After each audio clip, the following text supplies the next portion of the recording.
The bank fired me to save $150,000.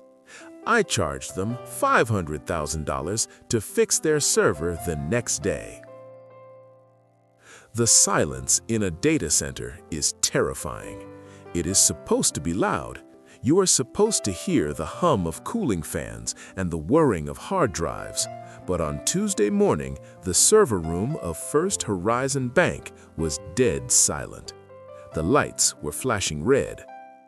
Upstairs, on the trading floor, panic was setting in. ATMs across 3 states had stopped working. Online banking was down. Millions of dollars in transactions were frozen in the digital void. The new CFO, a young, arrogant man named Kyle, was screaming into his phone, demanding answers.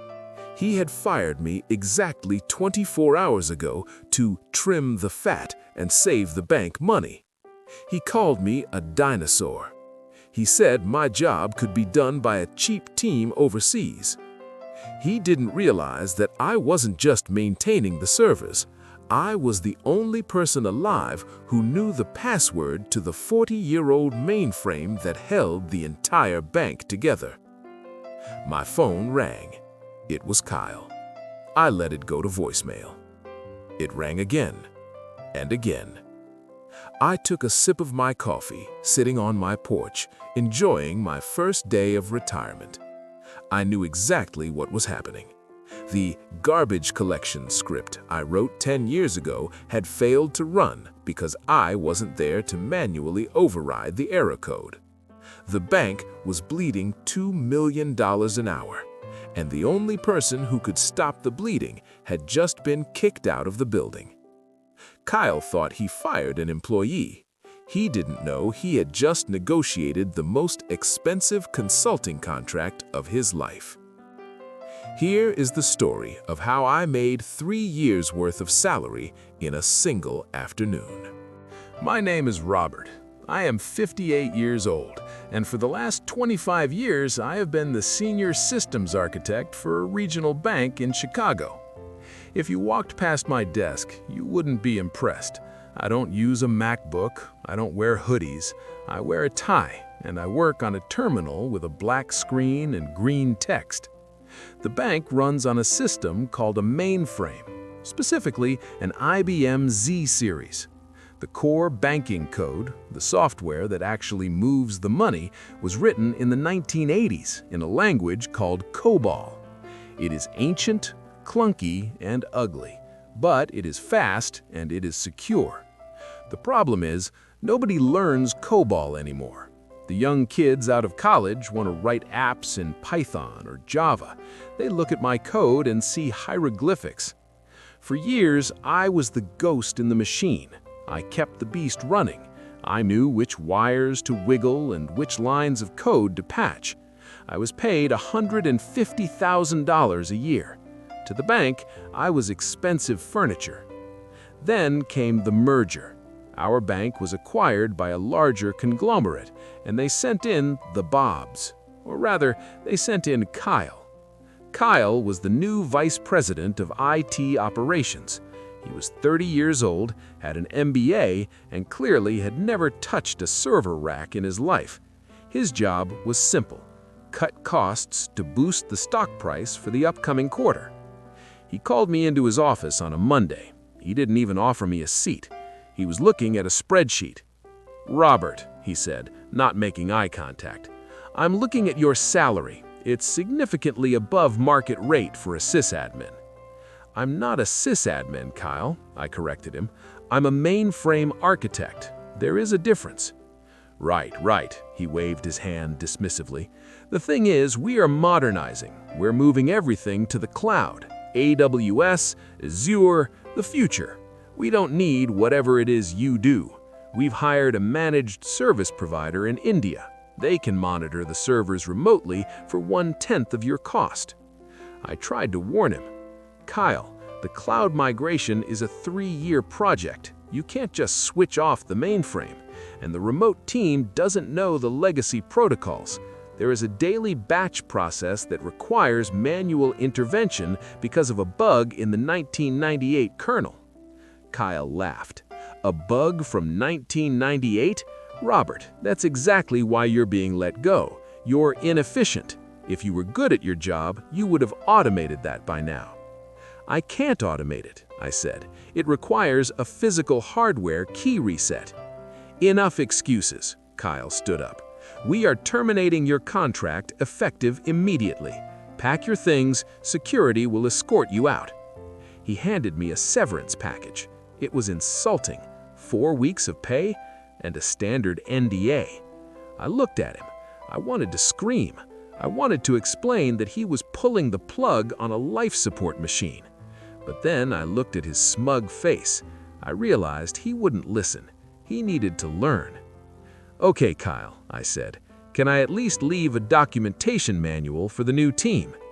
No need, Kyle said. They're experts. They'll figure it out. Just leave your badge on the desk. I put my badge on the desk. I walked out. As I left the building, I felt a strange sense of calm. I knew the batch process was scheduled to run at 2 a.m. It would fail, and when it failed, the database would lock itself to prevent corruption. It was a ticking bomb, and Kyle had just cut the red wire. I went home. I didn't tell my wife I was fired immediately. I told her I'd decided to take some vacation days. We opened a bottle of wine and cooked dinner. I slept better that night than I had in 20 years. No pager buzzing, no emergency alerts.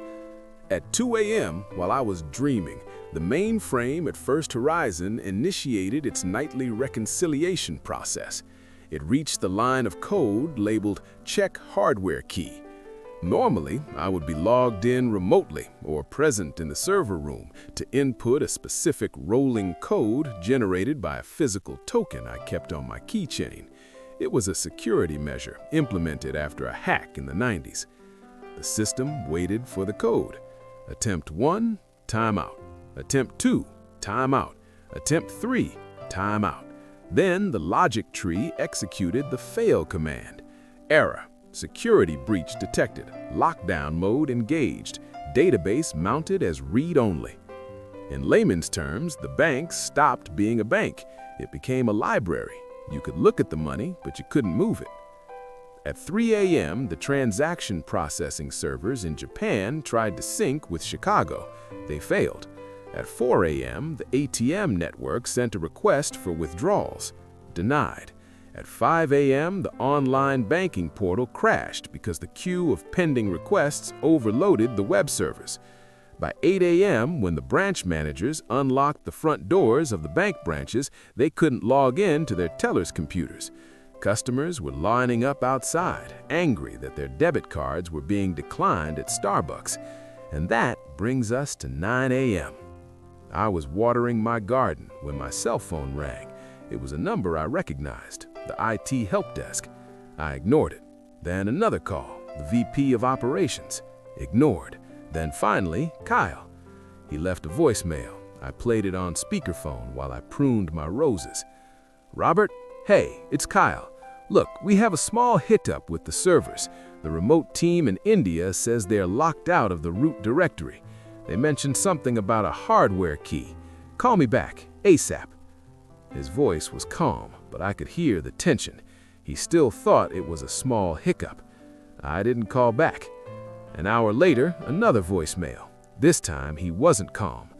Robert, pick up the phone. The entire network is down. The CEO is breathing down my neck. We are losing transaction fees by the second. I need that password. I went inside and made a sandwich. I checked the news on my iPad. It was already on Twitter. First Horizon Bank outage. Customers unable to access funds. At noon, a courier arrived at my house. He handed me a letter. It was from the bank's legal department. It was a threat. Dear Mr. Robert, we have reason to believe you have sabotaged company property. We demand you provide access credentials immediately or face legal action. They were threatening to sue me for a system I didn't work on anymore? Ha! I laughed. I called my lawyer, an old friend named David. I told him the situation. David laughed even harder. They fired you, he said. You have no obligation to help them. In fact, if you touch that system now without a contract, you could be sued for hacking. Don't do a thing until they send a contract." "What kind of contract?" I asked. "A consulting contract," David said. "And Robert, triple your rate." I waited. At 2 p.m., a black SUV pulled into my driveway. It wasn't Kyle. It was the CEO of the bank, Mr. Sterling. He got out of the car. He looked pale. He walked up to my porch where I was sitting. "Robert," he said, "we need to talk." Mr. Sterling, the CEO, stood on my porch. He was a man who usually commanded rooms with a whisper, but today he looked small. He was sweating. "May I come in?" he asked. "I prefer to talk out here," I said, not offering him a chair. "I'm technically trespassing if I invite you in, considering your legal department just threatened to sue me." Sterling winced. "That was a mistake. A standard automated response from legal. I apologize. Robert, the bank is in critical condition. We have lost access to the core ledger.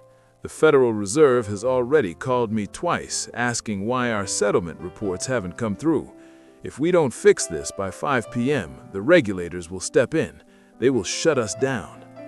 "That sounds like a serious problem," I said, taking a sip of my coffee. "But I don't work for First Horizon anymore. Kyle fired me. He said my skills were obsolete." "Kyle is an idiot," Sterling snapped. "He doesn't understand the infrastructure. Look, Robert, I am asking you as a friend. Come back. Just fix the server. We will reinstate your employment. We will give you a raise, 10%. I laughed. "A raise? Mr. Sterling, you fired me without cause after 25 years. You tried to replace me with a budget call center. The trust is gone. I don't want a job. I like retirement." Just then, another car screeched into the driveway. It was Kyle. He jumped out, looking frantic.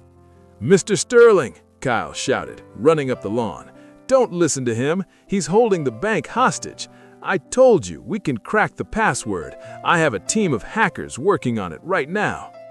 "Kyle, shut up," Sterling said, his voice cold. "Your hackers just corrupted the backup database. You have done enough." Sterling turned back to me. "Okay, Robert, you don't want a job. What do you want?" "I am willing to offer my services as an independent consultant," I said. "I have a contract prepared by my lawyer. It is a one-time emergency service agreement." I handed him the paper. Sterling put on his reading glasses. He scanned the document. His eyes widened when he reached the bottom line. $500,000, he choked, "for 1 day of work. That is extortion." "No," I said calmly, "that is the price of specialized knowledge. You aren't paying for the 5 minutes it will take me to type the password. You are paying for the 25 years I spent learning which password to type. And you are paying for the $2 million an hour you are currently losing." Kyle looked over Sterling's shoulder. "This is insane. We can't pay him $500,000. "Check the time, Kyle," I said, looking at my watch. "It is 2:30 p.m. You have 2.5 hours before the feds shut you down. Every minute you argue with me cost the bank another $30,000 in lost transaction fees. Tick-tock." Sterling looked at me. He looked at the contract. He looked at his watch. He pulled a gold fountain pen from his pocket. "If I sign this, can you fix it immediately?" "Instantly," I said. Sterling signed the paper. He handed it back to me. "Get in the car," he said. "I'll drive myself. I don't like riding with strangers." I arrived at the bank at 3:15 p.m. The atmosphere inside was apocalyptic. People were running through the hallways with stacks of paper. The war room, the main conference room, was filled with executives shouting at monitors. When I walked into the server room, it was crowded. There were 3 guys from the managed service provider team huddled around a laptop, sweating. They had cables plugged into the mainframe, trying to bypass the hardware lock. "Step away from the console," I said. They looked at Kyle. Kyle nodded, defeated. "Let him through." I sat down at my old terminal. It felt familiar. The screen was flashing the same red error message. Hardware key required. I reached into my pocket and pulled out my keychain. On it was a small gray USB dongle that looked like a garage door opener. It was an RSA Secure ID token, issued in 1998. It generated a new 6-digit code every 60 seconds. Kyle stared at it. That's it? That's the problem? A USB stick?